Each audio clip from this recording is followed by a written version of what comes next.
সারা দেশে দায়িত্বে ফিরেছেন পুলিশ সদস্যরা, যোগ দিয়েছেন ট্রাফিক নিয়ন্ত্রণেও। কার্যক্রম স্বাভাবিক হলে ব্যারাকে ফিরবে সেনারা, খুলনায় বললেন বাহিনী প্রধান। পরিস্থিতি স্বাভাবিক হয়ে যাবে এবং পুলিশ ফোর্স যখন আবার সুন্দরভাবে তাদের কার্যক্রম শুরু করবে তখন আমরা সেনানিবাসে ফেরত যাব। এবার হাসপাতালের অনিয়ম ঠেকাতে মাঠে নেমেছেন শিক্ষার্থীরা। রোগী ও স্বজনদের সাথে আলোচনা, মানসম্মত সেবা নিশ্চিতের তাগিদ। মেডিকেল সার্টিফিকেট যারা তোলে তার থেকে আপনি তাদের থেকে টাকা নেন, এটা আমি সরাসরি নিয়ে এরকম কোনো ইয়া নাই, ঠিক আছে? পদক্ষেপ নেওয়ার তো দায়িত্ব জি আমার। কি নিয়েছেন আপনি? এখন আমি এইসব ব্যাপারে কোনো ইয়া করতেছি। হামলা নির্যাতনের অভিযোগে আজও কয়েক জেলায় বিক্ষোভ, মানববন্ধন। সনাতন ধর্মাবলম্বীদের জানমাল রক্ষায় সবকিছু করা হবে আশ্বাস স্বরাষ্ট্র উপদেষ্টার। ক্ষমতার পালা বদলে হামলার শিকার মুজিবনগর মুক্তিযুদ্ধ কমপ্লেক্স। ভেঙে ফেলা হয় ৩ শতাধিক ভাস্কর্য, রক্ষণাবেক্ষণের দায়িত্ব পালন করছে শিক্ষার্থীরা। সব ভাস্করগুলো ভাঙা হয়েছে, বঙ্গবন্ধুর ভাস্কর ভাঙা হয়েছে, কিন্তু এটা তো দেশের সম্পদ। এগুলো দেখে আমাদের আসলেই একটা খারাপ লাগে, এগুলো না ভাঙাটাই উচিত ছিল। বিভিন্ন রকম মূর্তি ভাঙছে, কাঁচ ভাঙছে, লাইট ভাঙছে, এগুলো আমরা ক্লিন করছি। বদলে যাওয়া বাংলাদেশে নতুন করে সাজছে নাটোর। বিভিন্ন জায়গায় দেয়াল চিত্র, শহর পরিচ্ছন্ন রাখতে উদ্যোগী শিক্ষার্থীরা।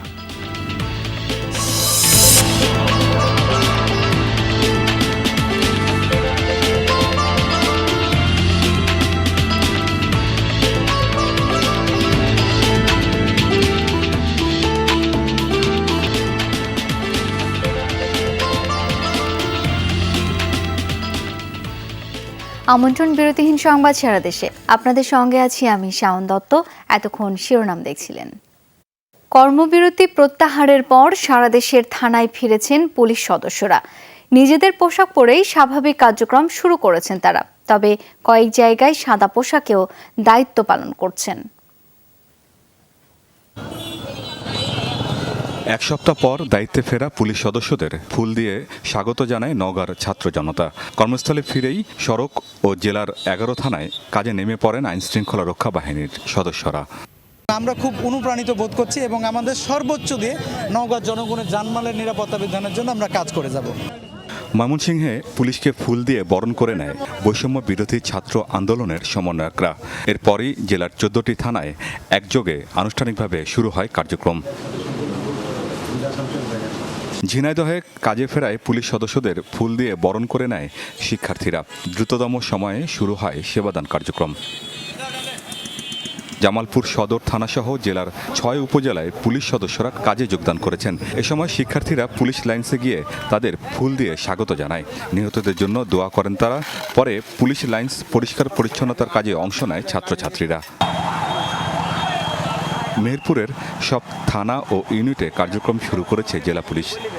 আমরা এখানে একটি মডেল নিরাপদ শহর, নিরাপদ মেহেরপুর করে তুলব ইনশাআল্লাহ, এই প্রত্যাশা রাখি। বরিশালেও স্বাভাবিক কার্যক্রম শুরু করেছেন পুলিশ সদস্যরা। জেলার 10টি ও 14টি মেট্রোপলিটন থানায় পুলিশি পোশাকে ফিরেছেন সদস্যরা। মামলা রুজু, জিডি, তারপরে ইউডি মামলা, লাশ ডিসপোজাল, এগুলো আমরা চলে আসছিলাম। পাশাপাশি আজকে আমাদের একটা প্রোগ্রাম কর্মবিরতি ছিল, সেটা প্রত্যাহার হয়েছে সমস্ত অফিসার ফোর্সদের। আজকে আমরা পুরো উদ্যোগে আমাদের কাজ শুরু করেছি। ইউনিফর্মে কর্মক্ষেত্রে ফিরে সাতক্ষীরায় শিক্ষার্থী প্রতিনিধিদের সাথে বৈঠক করেন পুলিশ সুপার। ছাত্রধারী কোনো ব্যক্তি স্বার্থের জন্য কোনো কর্মকাণ্ড করতে গিয়ে এই বৈষম্য বিরোধী ছাত্র আন্দোলনের ব্যানারকে ব্যবহার করছে, আমরা তাদেরকে ছাত্র হিসেবে ট্রিট করব না। খুলনায় কাজে যোগ দিয়ে টহলে নামেন মেট্রোপলিটন পুলিশের সদস্যরা। তবে ট্রাফিক কার্যক্রমে দেখা যায়নি তাদের। পাবনায় কাজে যোগ দেওয়ায় পুলিশকে ফুলেল শুভেচ্ছা জানিয়েছেন বিএনপির নেতাকর্মীরা। চট্টগ্রাম মেট্রোপলিটন পুলিশের 16টি থানার 15টিতে সাদা পোশাকে ফিরেছেন পুলিশ সদস্যরা। সীমিত পরিসরে সেবা দেওয়া হচ্ছে আগতদের। সহিংসতায় পুরোপুরি ধ্বংস হয়ে যাওয়া পতেঙ্গা থানার জন্য খোঁজা হচ্ছে নতুন ভবন। যেসব জায়গায় থানা ভবন ক্ষতিগ্রস্ত হয়েছে সেখানে অস্থায়ী থানা চালু হচ্ছে। কুষ্টিয়ায় প্রথম দিনে কার্যক্রম উদ্বোধন করা হয়। আজকে আমাদের ট্রাফিক ব্যবস্থা সচল করার জন্য আমাদের ট্রাফিক পুলিশ মাঠে রয়েছে। আশা করি খুব দ্রুত পরিস্থিতি স্বাভাবিক হয়ে আসবে। হামলা ও নাশকতায় ক্ষতিগ্রস্ত হয়েছে অটোমেশন ব্যবস্থা, ফলে দিনাজপুর সহ কয়েক জেলায় ম্যানুয়াল পদ্ধতিতে সেবা দিয়ে যাচ্ছে পুলিশ। টাঙ্গাইলে থানার পাশাপাশি ট্রাফিক নিয়ন্ত্রণে কাজ শুরু করেছে পুলিশ। আমিন বাবু, যমুনা নিউজ। এদিকে রাজশাহীর থানাগুলোতে কাজে ফিরেছেন পুলিশ সদস্যরা। মহানগরীর গুরুত্বপূর্ণ থানা বোয়ালিয়ায় ছাত্র বিক্ষোভ চলাকালে গুলি চালানোর ঘটনায় অস্ত্র আইনে মামলাও হয়েছে এই দিন। নগরীর অন্য থানাতেও একাধিক সাধারণ ডায়েরি এন্ট্রি হয়েছে। আইনি কার্যক্রম শুরু হয়েছে জেলার থানাগুলোতেও। তবে অগ্নিকাণ্ডে বিভিন্ন সরঞ্জাম পড়ে যাওয়ায় কিছু থানার সেবা খানিকটা ব্যাহত হচ্ছে। রাজশাহীতে গত ৫ আগস্ট অগ্নিকাণ্ডে সবচেয়ে বেশি ক্ষতিগ্রস্ত হয়েছে বোয়ালিয়া থানা। থানায় পুলিশ সদস্যরা নিজেদের দায়িত্ব পালন করতে শুরু করেছেন। প্রথম দিনেই অস্ত্র আইনে দায়ের করা হয়েছে একটি মামলা। অভিযোগ আসছে, আজকে আমরা অভিযোগ নিয়েছি, গতকাল আমরা মামলাও নিয়েছি। আপনারা জানবেন যে গতকাল একটা অস্ত্র মামলা হয়েছে আমাদের থানায়, সেটা আসামি অ্যারেস্ট আছে, আমরা কোর্টে সোপর্দ করেছি আসামিকে। পুলিশ বলছে থানায় জিডি লেখা ও মামলা নেওয়া সহ থানার নানান কার্যক্রম শুরু হয়েছে। তবে অবকাঠামো পুড়ে যাওয়ায় কাজ করতে সমস্যার মুখোমুখি হতে হচ্ছে। আমাদের লজিস্টিক্স সাপোর্টগুলো, যেগুলো মামলা রেকর্ড, তারপরে সিডিএমএসে মামলা এন্ট্রি দেওয়া, ইন্টারনেট লাইন, বিদ্যুৎ লাইনটা আমরা সংযোগ দিয়েছি। এটা ভেহিকেল সমস্যা, এই সমস্যাগুলো সমাধান করতে হয়তো একটু সময় লাগতে পারে। সচল থানার কার্যক্রমে নিরাপত্তায় আছে সেনাবাহিনী। নিরাপত্তা ও আইন শৃঙ্খলায় কাজ করছে তারাও। পুলিশের সদস্য যারা এখানে থাকার কথা, অর্থাৎ 83 টোটাল জনবল থাকার কথা, অলরেডি সবাই এখানে জয়েন করেছে। এখন পর্যন্ত 6টা কেস তারা তালিকাভুক্ত করেছে এবং ছোটোখাটো হচ্ছে বিষয়গুলো সে তারা দেখভাল করতেছে এবং কন্টিনিউ আমাদের সাথে পুলিশের লোক ডিউটি করতেছে। সেবা নিতে আসা সাধারণ মানুষ চান পরিস্থিতির সঙ্গে সঙ্গে স্বাভাবিক হোক সম্পর্ক, নিরাপত্তা নিশ্চিত হোক সবার। অভিযোগ নিয়েছে, বললো যে আমরা দেখছি, খালি নাম আর নাম্বার দেন। সবার সঙ্গে কথা বললাম, ওনারা আমাদেরকে আশ্বাস দিল যে আপনারা টেনশন করেন না, চিন্তা করেন না। জিডি করার জন্য আসছিলাম, তো এখানে ওনারা বলছে যে এটা হাতের লেখা হবে না, অতএব কম্পিউটার এগুলো চালু হোক, তারপরে আপনারা যে কোনো সময় আসবেন, আমরা করে দেবো। ওনারা যথেষ্ট কোনো অসহযোগিতামূলক কোনো কথাবার্তা আমাদের সাথে বলেননি। তারিক মাহমুদ, যমুনা নিউজ, রাজশাহী। সেনাবাহিনী প্রধান জেনারেল ওয়াকারুজ্জামান বলেছেন, পুলিশ সংগঠিত হয়ে স্বাভাবিক কার্যক্রম শুরু করলে ব্যারাকে ফিরে যাবেন সেনা সদস্যরা। দুপুরে খুলনা শহীদ শেখ আবু নাসের স্টেডিয়ামে সেনাবাহিনীর অস্থায়ী ক্যাম্পের কার্যক্রম পরিদর্শন শেষে কথা বলেন তিনি। রাজনৈতিক দলগুলোকে ধ্বংসাত্মক নয়, শান্তিপূর্ণ কর্মসূচি দেওয়ার আহ্বান জানান তিনি। বলেন, সকলের সহযোগিতায় দেশকে স্বাভাবিক অবস্থায় ফিরিয়ে আনা হবে। যারা অপকর্ম করেছে আইন অনুযায়ী তাদের বিরুদ্ধে ব্যবস্থা নেওয়া হবে বলেও জানান তিনি। সংখ্যালঘু উপর হামলার বিষয়ে তিনি বলেন, বাংলাদেশ হবে সব ধর্মের মানুষের নিরাপদ স্থান। সেই লক্ষ্যে সবাই মিলে কাজ করার উপর জোর দেন জেনারেল ওয়াকারুজ্জামান। পুলিশকে আরও সংগঠিত করতে হবে এবং তাহলে নিশ্চিত যে আমরা আবার একদম স্বাভাবিক অবস্থা আমরা ফেরত যাব, সেই দিকেই আমরা কাজ করে যাচ্ছি। আমরা দিনরাত কাজ করে যাচ্ছি। আমার সেনাবাহিনী সমস্ত ডিভিশনগুলো ডিপ্লয় আছে। খুব শীঘ্রই একেবারে পরিস্থিতি স্বাভাবিক হয়ে যাবে এবং পুলিশ ফোর্স যখন আবার সুন্দরভাবে তাদের কার্যক্রম শুরু করবে, তখন আমরা সেনানিবাসে ফেরত যাব। সাভারে জাতীয় স্মৃতিসৌধে শ্রদ্ধা নিবেদন করেছেন প্রধান বিচারপতি সৈয়দ রেফাত আহমেদ। সকালে জাতীয় স্মৃতিসৌধ এলাকায় প্রবেশ করে শহীদ বেদিতে ফুলের শ্রদ্ধা জানান প্রধান বিচারপতি। পরে শহীদদের সম্মানে কিছুক্ষণ নিরাপত্তা পালনের পর পরিদর্শন বইতে স্বাক্ষর করেন তিনি। এ সময় হাইকোর্ট ও সুপ্রিম কোর্টের নবনিযুক্ত বিচারপতিগণও উপস্থিত ছিলেন। এর আগে শনিবার রাষ্ট্রপতি মোহাম্মদ শাহাবুদ্দিন সৈয়দ রেফাত আহমেদকে প্রধান বিচারপতি হিসেবে নিয়োগ দেন। এই বিষয়ে প্রজ্ঞাপন জারি করে আইন মন্ত্রণালয়।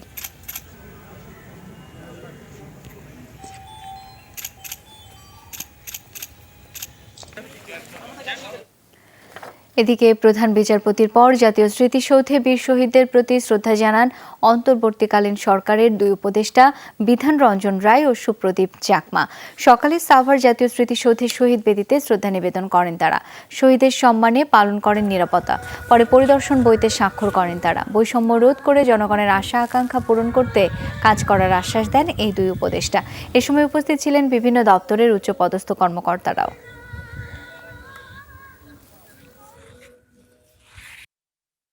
বিভিন্ন রকম বৈষম্য আমাদের সমাজে রয়ে গেছে, অর্থনৈতিক বৈষম্য রয়ে গেছে, ধর্মীয় বৈষম্য, সংখ্যালঘুগত বৈষম্য, বিভিন্ন রকম বৈষম্য রয়ে গেছে। সব ক্ষেত্রেই বৈষম্য দূর হোক, এটাই আমাদের মূল মন্ত্র।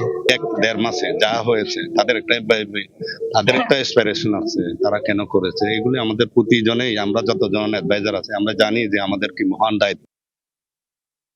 সড়কে শৃঙ্খলা ফেরানো, বাজার তদারকির পাশাপাশি সরকারি হাসপাতালগুলোতে অনিয়ম, দুর্নীতি ও ব্যবস্থাপনা দূর করতেও মাঠে নেমেছেন শিক্ষার্থীরা। বিভিন্ন হাসপাতাল ঘুরে তারা কথা বলছেন রোগী ও স্বজনদের সাথে। উঠে আসছে নানা অনিয়ম, দুর্ভোগের চিত্র। রোগীদের মানসম্মত সেবা নিশ্চিতে দ্রুত পদক্ষেপ নেওয়ার দাবি জানিয়েছেন বৈষম্য বিরোধী ছাত্র আন্দোলনের নেতৃবৃন্দ। জেলা পর্যায়ে সরকারি হাসপাতালগুলোতে সেবা নিয়ে রয়েছে নানান অভিযোগ। দরিদ্র মানুষের প্রধান ভরসার এই স্বাস্থ্যসেবা কেন্দ্রগুলোতে জনবল সংকট সহ রয়েছে বিভিন্ন সীমাবদ্ধতাও। বৈষম্য বিরোধী ছাত্র আন্দোলনে বদলে যাওয়া প্রেক্ষাপটে দেশের সরকারি স্বাস্থ্যসেবা খাতেও ইতিবাচক পরিবর্তন আসবে এমন প্রত্যাশা সবার। সেই লক্ষ্যেই বিভিন্ন হাসপাতাল পরিদর্শন করছেন শিক্ষার্থীরা। নোয়াখালী 250 শয্যা জেনারেল হাসপাতালে রোগী ও তাদের স্বজনদের সাথে কথা বলেন বৈষম্য বিরোধী ছাত্র আন্দোলনের নেতৃবৃন্দ। সময় মতো চিকিৎসক না পাওয়া সহ বিভিন্ন অভিযোগ করেন সেবাপ্রার্থীরা। এখন ডাক্তার দেখাইতে আসি, এখানে কোনো ডাক্তার নাই, আমরা খুব কষ্টের মধ্যে আছি। অ্যালার্জি ডাক্তারের জন্য অপেক্ষা করতেছি, উনি এখনো আসেনি। শুধু ট্যাবলেটটা দিছে আর সবগুলো বাইরে থেকে আনা হয়েছে। ইনজেকশন 5-6 হাজার টাকার উপরে গেছে খরচ। আমাদের এখানে বড় ডাক্তাররা বেশিরভাগ সময় দেয় প্রাইভেট হসপিটালে। হাসপাতাল সংশ্লিষ্টদের কাছে বিভিন্ন অনিয়ম, অব্যবস্থাপনার চিত্র তুলে ধরেন শিক্ষার্থীরা। সঠিকভাবে দায়িত্ব পালন করতে না পারলে পদ ছেড়ে দেওয়ার আহ্বানও জানান তারা। মেডিকেল সার্টিফিকেট যারা তোলে তাদের থেকে টাকা নেয়। সার্টিফিকেটের দায়িত্ব আমার বা কিছু আছে ওদের দ্বারা হয়তো নিতে পারে, এটা আমি সরাসরি নিয়ে এরকম কোনো নাই, ঠিক আছে।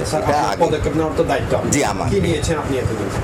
এখন আমি এইসব ব্যাপারে কোনো করতেছি। আপনি যদি এটা দায়ভার নিতে না পারেন, ঠিক আছে, না চান, আমরা চাই আপনি খুব দ্রুত সম্ভব আপনার পদটা এখান থেকে স্থগিত দিয়ে আমি চলে। এরকম অভিযোগ আছে যে একজন যিনি মেইন ডাক্তার উনি নাই, ওনার পরিবর্তে আরেকজন চিকিৎসা দিয়ে ওই মেইন ডাক্তারের সিলটা দেওয়া হয়েছে। হাসপাতালে কিছু অব্যবস্থাপনা রয়েছে উল্লেখ করে ব্যবস্থা নেওয়ার আশ্বাস দেন তত্ত্বাবধায়ক। কোনো রোগী যদি আমাদের কাছে কমপ্লেন নিয়েছে, স্যার এটা আমাদেরকে এত টাকার এইগুলো ওষুধ লিখেছে বাইরে, আমরা আল্লাহ চাই তো সেটা সঠিক অভিযোগ পাইলে এগেইনস্টে আমরা তদন্ত করব ইনশাআল্লাহ। জামালপুর জেনারেল হাসপাতালেও রোগী ও স্বজনরা শিক্ষার্থীদের কাছে বিভিন্ন অভিযোগ তুলে ধরেন। অনিয়ম, অব্যবস্থাপনা দূর করতে হাসপাতাল কর্তৃপক্ষকে 7 দিনের আলটিমেটাম দেন বৈষম্য বিরোধী ছাত্র আন্দোলনের সমন্বয়করা। তাদের দাবি একটাই, তারা পর্যাপ্ত ওষুধ চাই, পর্যাপ্ত খাবার চাই, সরকার থেকে খাবার ব্যবস্থা তাদের জন্য খুবই কম, আর পরিবেশ ভালো না। আমরা 1 সপ্তাহ পর আবার আসবো, যদি আমরা এই পরিষ্কার পরিচ্ছন্ন এবং এই নিয়ম শৃঙ্খলার মধ্যে যদি না হয়, ওষুধ সরবরাহ যদি ঠিকমতো না দিতে পারে, তাহলে আমরা পরবর্তী পদক্ষেপ নিব। তবে এ বিষয়ে ক্যামেরার সামনে কথা বলতে রাজি হননি হাসপাতালের দায়িত্বপ্রাপ্তরা। জাহিদ হাসান, যমুনা নিউজ। হাসপাতালে শৃঙ্খলা ফেরাতে ব্যস্ত সময় পার করছে শিক্ষার্থীরা।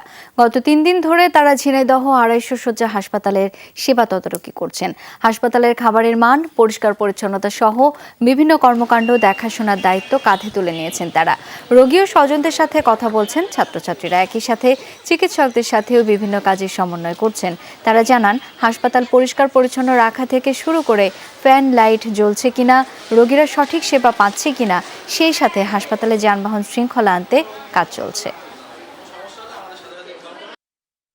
এখানে যারা কর্মকর্তা আছে তাদের সাথে আমরা কাজ করতেছি। এখানে যারা ডাক্তার আছে তাদের কোনো সমস্যা হচ্ছে কিনা, এখানে আমাদের ইমার্জেন্সির লোক আছে, বিভিন্ন সময় রোগী আসতেছে, তারা ধরে উপরে দিয়ে আসছে বা ওয়ার্ডে দিয়ে আসছে, ডাক্তারকে দেখিয়ে দিচ্ছে।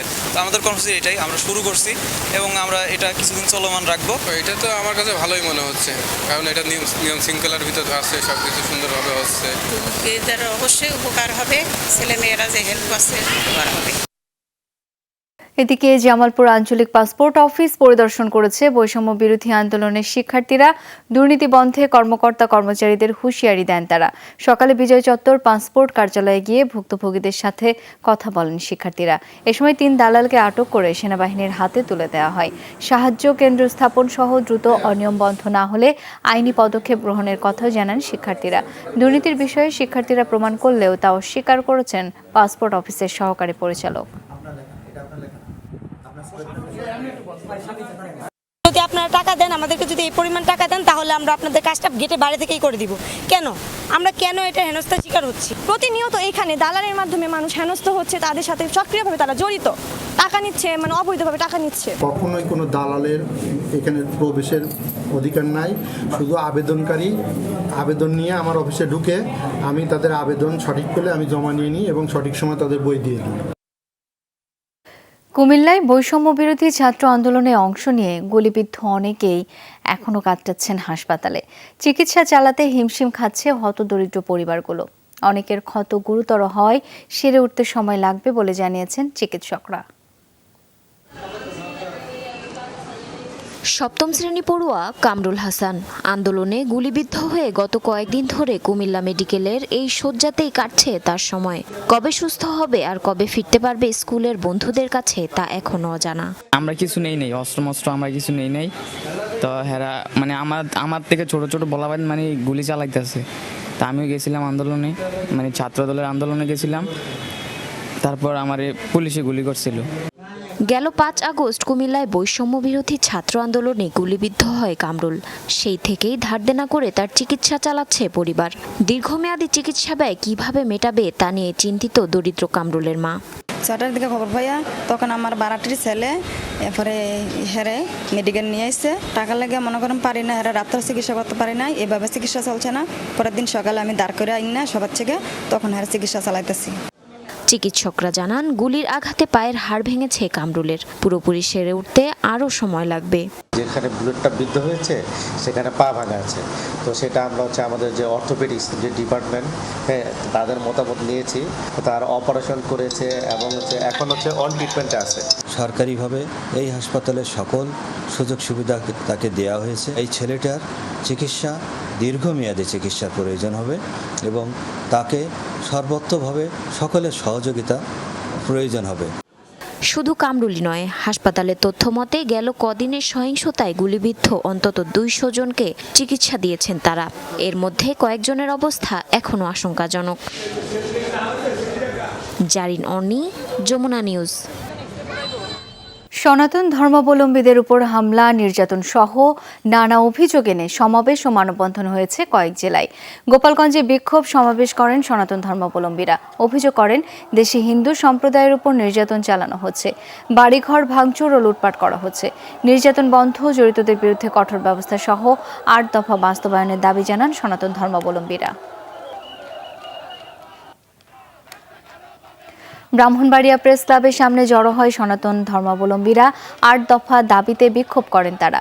পরে মিছিল নিয়ে শহরের বিভিন্ন সড়ক প্রদক্ষিণ শেষে কালীবাড়িতে গিয়ে শেষ হয়। হিন্দুদের উপর হামলা, নির্যাতন বন্ধে সবাইকে ঐক্যবদ্ধ থাকার আহ্বান জানানো হয় সমাবেশ থেকে। জয়পুরহাটে সনাতন ধর্মের মানুষের সাথে মতবিনিময় করেছে বিজিবি। সদর উপজেলার ভুটিয়াপাড়া বিওপির অধীনে সিংপাড়া গোবিন্দ মন্দিরে সভায় প্রধান অতিথির বক্তব্য দেন পত্নীতলা 14 বিজিবি ব্যাটালিয়নের অধিনায়ক লেফটেন্যান্ট কর্নেল মোহাম্মদ হামিদ উদ্দিন। তিনি গুজব প্রতিরোধে সবাইকে সতর্ক থাকার অনুরোধ জানান।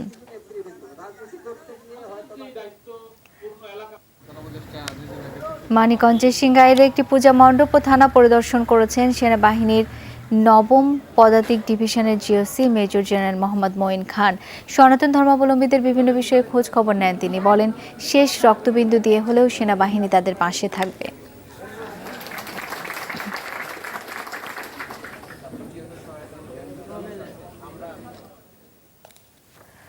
সনাতন ধর্মাবলম্বীদের জানমাল রক্ষায় সবকিছু করা হবে এমন আশ্বাস দিয়েছেন স্বরাষ্ট্র উপদেষ্টা অবসরপ্রাপ্ত brigadier general M Shakhawat Hossain. দুপুরে সচিবালয়ে বাংলাদেশ হিন্দু মহাজোটের নেতৃবৃন্দের সঙ্গে বৈঠক শেষে স্বরাষ্ট্র উপদেষ্টা বলেন, জমি সম্পদ দখলের জন্য রাজনৈতিক নেতাকর্মীরা সুযোগ নেয়, তবে সেই সুযোগ নিতে দেয়া হবে না। সংখ্যালঘুদের সুরক্ষা দেয়া হবে। স্বরাষ্ট্র উপদেষ্টা বলেন, দুর্গাপূজার ছুটি 3 দিন করতে সমস্যা নেই। ছুটি সহ আন্দোলনকারীদের সকল দাবি নিয়ে উপদেষ্টা পরিষদে আলোচনা করা হবে। আওয়ামী লীগ সভানেত্রীকে দেশে আসার আহ্বান জানিয়ে তিনি বলেন, জেনারেল এরশাদ জেলে গেলেও তার দল এখনও আছে। আন্দোলনের সময় ও সরকার পতনের পর যত হত্যাকাণ্ড হয়েছে সবগুলোর বিচার করা হবে বলে জানান স্বরাষ্ট্র উপদেষ্টা।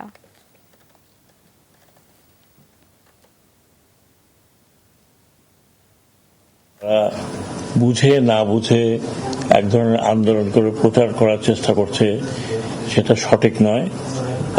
এরপরে হয়তো লার্জ আকারে আমরা কথা বলবো। আর আমিও প্রমিস করেছি, আমি মনে করি যে দুর্গাপূজায় 2 দিন বা 3 দিন ছুটি দিতে অসুবিধা কি। ধর্ম উপদেষ্টা আফম ডক্টর খালিদ হোসেন বলেছেন, সংখ্যালঘু সম্প্রদায়ের পাশে আছে সরকার। তিনি বলেন, ক্ষতিগ্রস্তদের তালিকা করা হবে। সকালে সচিবালয়ে সভা শেষে ধর্ম উপদেষ্টা বলেন, পুলিশ কাজে ফিরে এসেছে, এরকম আর কোনো ঘটনা ঘটবে না। সংখ্যালঘুদের উপর হামলার ঘটনায় নিন্দা জানিয়ে তিনি বলেন, হামলাকারী দুর্বৃত্তদের আইনের আওতায় আনা হবে। ওয়াকফ সম্পত্তিতে দুর্নীতি ও দখল নৈরাজ্য বন্ধে ব্যবস্থা নেওয়ার কথাও জানান তিনি। হজ ইস্যু নিয়ে ধর্ম উপদেষ্টা বলেন, হজ যাত্রী পরিবহনে 3টি বিমান কোম্পানির বাইরে আরও কোনো কোম্পানিকে যুক্ত করা যায় কিনা সেই বিষয়ে ব্যবস্থা নেওয়া হবে। হজে অনিয়মে জড়িত এমন 50টি প্রতিষ্ঠানের লাইসেন্স বাতিল করা হয়েছে বলে জানান ধর্ম উপদেষ্টা। সংখ্যালঘু সম্প্রদায়ের পাশে যারা এই ন্যাক্কারজনক হামলা উপসমালয় করে তারা মূলত দুর্বৃত্ত। তো আমরা চেষ্টা করব দুর্বৃত্তদের আইনের আওতায় এনে কঠোর শাস্তি নিশ্চিত করার জন্য। সেটি আসলেই আমরা সংখ্যাটা জানতে পারবো যে কতটা উপাসনালয়, কতটা বাড়ি ক্ষতিগ্রস্ত হয়েছে এবং তাদের পুনর্বাসনের উদ্যোগ আমরা কতটুকু নিতে পারি এই ব্যাপারে আমরা পরবর্তী সিদ্ধান্ত নেব আর কি। সবার সাথে আলোচনা করে স্কুল খোলার সিদ্ধান্ত নেওয়া হবে বলে জানিয়েছেন প্রাথমিক ও গণশিক্ষা উপদেষ্টা ডাক্তার বিধান রঞ্জন রায় পোদ্দার। সকালে সচিবালয়ে প্রথম কর্মদিবসে মতবিনিময় সভায় তিনি বলেন, একটা বিশেষ মুহূর্তে সরকার গঠিত হয়েছে, শিক্ষার্থীদের দাবি অনুযায়ী কাজ করবে এই সরকার। তিনি বলেন, দ্রুতই কর্মকৌশল ঠিক করা হবে, সবার সহযোগিতা নিয়ে কাজ করবেন বলেও জানান এই উপদেষ্টা। বিধান চন্দ্র পোদ্দার বলেন, শিক্ষার্থীদের ব্যক্তিজীবন গড়ার ক্ষেত্রে শিক্ষা প্রধান ভূমিকা রাখে। শিক্ষার্থীদের সুনাগরিক হিসেবে গড়ে তুলতে প্রাথমিক শিক্ষার মান উন্নয়ন করা জরুরি।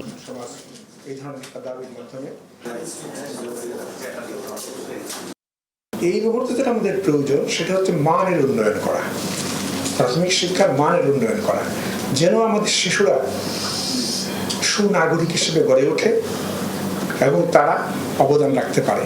সামগ্রিকভাবে একটা অস্থিরতা তৈরি হয়েছে, আর বাচ্চারা খুব ছোট, ফলে যদি অস্থিরতা কম না কমে সমস্যাগুলো থাকে তাহলে তো মানুষজন বাচ্চাদের স্কুলে পাঠাতেও আগ্রহ বোধ করে না। ডিক্লেয়ার দিলেই তো হয় ব্যাপারটা। সেই জন্যই এই বিষয়টা ঠিক করে আমরা আপনাকে জানাবো। ছাত্র জনতার আন্দোলনে গুলি চালিয়ে হত্যার বিচার ও শেখ হাসিনার ফাঁসির দাবিতে বিক্ষোভ মিছিল করছে বৈষম্য বিরোধী ছাত্র আন্দোলনের শিক্ষার্থীরা। সেখানে রয়েছেন শওকত মঞ্জুর শান্ত, যাচ্ছি তার কাছে। শান্ত, শিক্ষার্থীদের মিছিল এখন কোথায় রয়েছে, কি বলছেন তারা, বিস্তারিত জানতে চাই আপনার কাছ থেকে।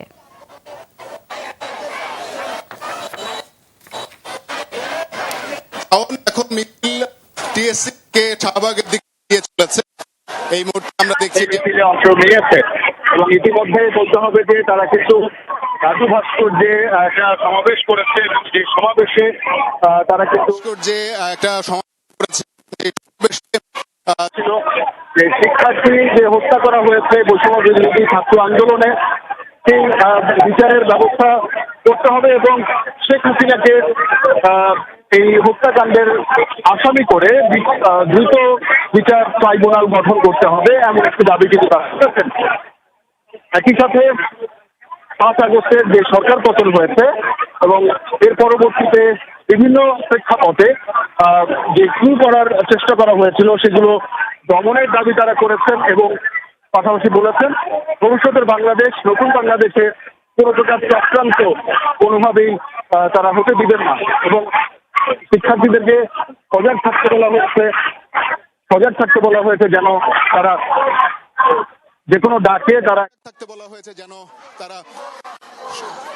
ডাকে তারা একত্রিত হন এবং যে কোনো ধরনের অন্যায় চক্রান্ত যাতে তারা নির্মূল করতে পারেন, এমন একটি দাবি কিন্তু করা।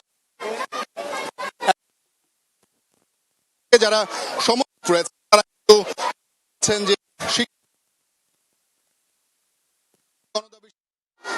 সাধারণ মানুষের যে অংশগ্রহণ, সেই অংশগ্রহণে অসংখ্য মানুষ কিন্তু হতাহত হয়েছেন, তারা কিন্তু এখনো হাসপাতালে কাতরাচ্ছেন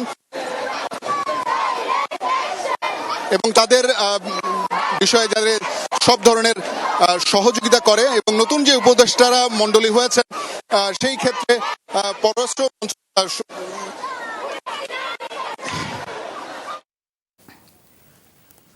250-টিরও বেশি ডিজাইন অপশন নিয়ে ওয়ালটন স্মার্ট ফ্রিজ, বোঝে আপনার প্রয়োজন। শেখ হাসিনা পদত্যাগের পর গত 5 আগস্ট মেহেরপুরের মুজিবনগরে মুক্তিযুদ্ধ ভিত্তিক কমপ্লেক্স ভাঙচুর ও লুটপাট করা হয়। দায়িত্বরতদের হিসাবে 3 শতাধিক ভাস্কর্য ভাঙা হয়েছে। নিরূপণ করা যায়নি ক্ষয়ক্ষতির পরিমাণ। ঘটনার পর থেকে আন্দোলনকারী শিক্ষার্থীরা কমপ্লেক্স পরিষ্কার ও রক্ষণাবেক্ষণের দায়িত্ব পালন করেন, চেষ্টা করছেন নতুনভাবে সাজানোর। 1980 সালের পর মেহেরপুরের মুজিবনগর উপজেলায় 23 স্তম্ভ বিশিষ্ট স্মৃতিসৌধ গড়ে তোলা হয়। এরপর 96 সালে প্রথমবারের মতো আওয়ামী লীগ সরকার ক্ষমতায় এলে জমি অধিগ্রহণ করে মুজিবনগরে মুক্তিযুদ্ধ ভিত্তিক ইতিহাস ও স্মৃতি কেন্দ্রের কাজ শুরু করে। প্রতিষ্ঠা হয় কমপ্লেক্স। গত 5 আগস্ট সরকার পদত্যাগের পর রাতের আধারে শত শত ভাস্কর্য ভেঙে তছনছ করা হয়। প্রথম পতাকা উড্ডয়ন করে, ওই সব পতাকা উড্ডয়ন ওর ভাস্করগুলো ভাঙা হয়েছে। এইদিকে দেখেন ফুল বাগানের এইদিকে এই সব ভাস্করগুলো ভাঙা হয়েছে, বঙ্গবন্ধুর ভাস্কর ভাঙা হয়েছে। কিন্তু এটা তো দেশের সম্পদ। এগুলো দেখে আমাদের আসলেই একটা খারাপ লাগে। ঐতিহ্যবাহী দৃশ্য এর আগেকার এ বিষয়গুলো দেখে মনটা আসলেই খারাপ লাগছে। এগুলো না ভাঙাটাই উচিত ছিল।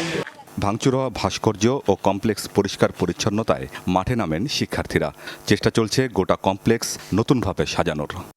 এগুলো আমাদের ছাত্রদের ভিতরে কেউ না, এবং ছাত্ররা এসব কাজগুলো করতেও পারে না।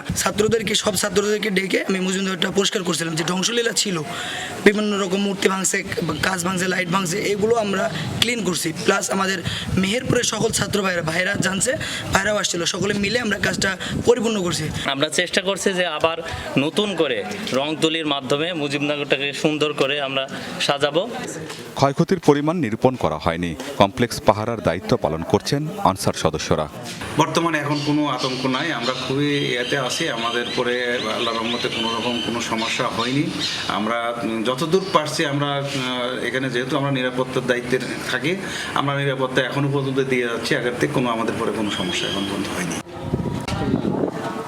আমিন বাবু, যমুনা নিউজ। দেশ সংস্কারের ধারায় নাটোর শহরকে সাজাতে ব্যস্ত শিক্ষার্থীরা। দেয়ালে দেয়ালে নতুন করে আঁকা হচ্ছে গ্রাফিতি। ফুটে উঠছে আন্দোলনকারী শিক্ষার্থীদের মনে স্থান পাওয়া যমুনা টেলিভিশনের প্রতি ভালোবাসাও। শৃঙ্খলা আর পরিচ্ছন্নতাতেও আছে উদ্যোগ। নতুন বাংলাদেশ বিনির্মাণের স্বপ্ন সবার চোখে। বনলতা সেনের শহর নাটোরকে ঢেলে সাজাতে ব্যস্ত তরুণ প্রজন্ম। শিক্ষার্থীদের স্বপ্নের প্রতিচ্ছবি তুলির আঁচড়ে স্থান পাচ্ছে দেয়ালে দেয়ালে। বাঙালির অসাম্প্রদায়িক চেতনা নিয়ে আবু সাইদ আর মুগ্ধদের ত্যাগ বৃথা যেতে দেবে না ছাত্রছাত্রীরা। নতুন এই স্বাধীনতাকে রক্ষায় সবাই ঐক্যবদ্ধ হয়ে কাজ করার প্রত্যয়। এখানে কোনো না কোনো কাজের মাধ্যমে আমাদের নাটোরকে সুন্দর করার চেষ্টা করতেছে। কেউ এখানে রাস্তাঘাট পরিষ্কার, কেউ গ্রাফিতি, আবার কেউ ট্রাফিকের দায়িত্ব পালন করতেছে। দেশটা এখন আমাদের মনে হয় আমরা সফলভাবে দেশকে এবং আমাদের জেলাকে জাতির সামনে তুলে ধরতে পারবো। বিজয়টা অর্জন করেছি এবং যেই ইতিহাসটা গড়েছি এবং আমাদের মনের ভিতর যেই ভাবটা প্রকাশ হচ্ছে, সেটাই কিন্তু আমরা এই দেয়ালে আমরা প্রতিফলিত করতেছি। গ্রাফিতিতে উঠে এসেছে প্রতিবাদ, প্রতিরোধ, আশা আর সুন্দর বাংলাদেশ বিনির্মাণের স্বপ্ন। সাথে টিম যমুনার প্রতি অকৃত্রিম ভালোবাসা। অন্যান্য টিভি যেরকম শুরুর দিক থেকে বাতাবি লেবু নিয়ে ব্যস্ত ছিল, কিন্তু যমুনা টিভি আসল সত্য ঘটনাগুলো জনগণের সামনে ধরেছে। অনেক কষ্ট করছে যমুনা টিভি আমাদের জন্য, তাই যমুনা টিভিকে আমরা অনেক রেসপেক্ট। অন্যান্য যেসব টিভি চ্যানেল ছিল, সেই টিভি চ্যানেলগুলো আমাদের সব খবর ভালো মতো প্রকাশ করে না, কিন্তু যমুনা টিভি সবসময় যেটা ঘটেছে সেইটাই আসলে আমাদের কাছে তথ্যগুলো প্রকাশ করেছে। যমুনা টিভির জন্য হচ্ছে আমাদের পুরো বাংলাদেশের ইউথের নতুন যে হচ্ছে একটা চেতনা জন্মাইছে বা হচ্ছে যে ভালোবাসাটা জন্মাইছে, এটা কখনো ভাঙার নয়, এটা থাকবে, এটা চিরকাল থাকবে। বৈষম্যহীন বাংলাদেশ গড়তে শিক্ষার্থীদের পাশাপাশি সাধারণ মানুষও ঐক্যবদ্ধ হয়ে কাজ করবে, প্রত্যাশা জেলার বৈষম্য বিরোধী ছাত্র আন্দোলনের সমন্বয়কের। শুধুমাত্র নাটোর স্কুলে বা কলেজেরই শিক্ষার্থীরা নাই, নাটোরে যাদের বসবাস, নাটোরে যাদের নারী পুতা, এই নাটোরকে যারা আরও সুন্দরভাবে দেখতে চায় তারা এখানে সবাই চলে আসছে। এই স্বাধীনতা, এখন আমরা যে স্বাধীনতাটা পেয়েছি, এই স্বাধীনতাটা উপভোগ করতে এবং স্বাধীনতা নাটোরকে আরও সংস্কারমূলক কাজে আগায় নিয়ে যেতে। জেলার ট্রাফিক নিয়ন্ত্রণেরও হাল ধরেছে শিক্ষার্থীরা। শৃঙ্খলা রাখতে সড়কের মোড়ে মোড়ে তদারকি, বাজারে অনিয়ম নিয়ন্ত্রণ আর নগর পরিচ্ছন্ন রাখতেও কাজ চলছে অবিরাম। সাবরিনা লিজা, যমুনা নিউজ। দর্শক, এই ছিল সংবাদ সারা দেশে।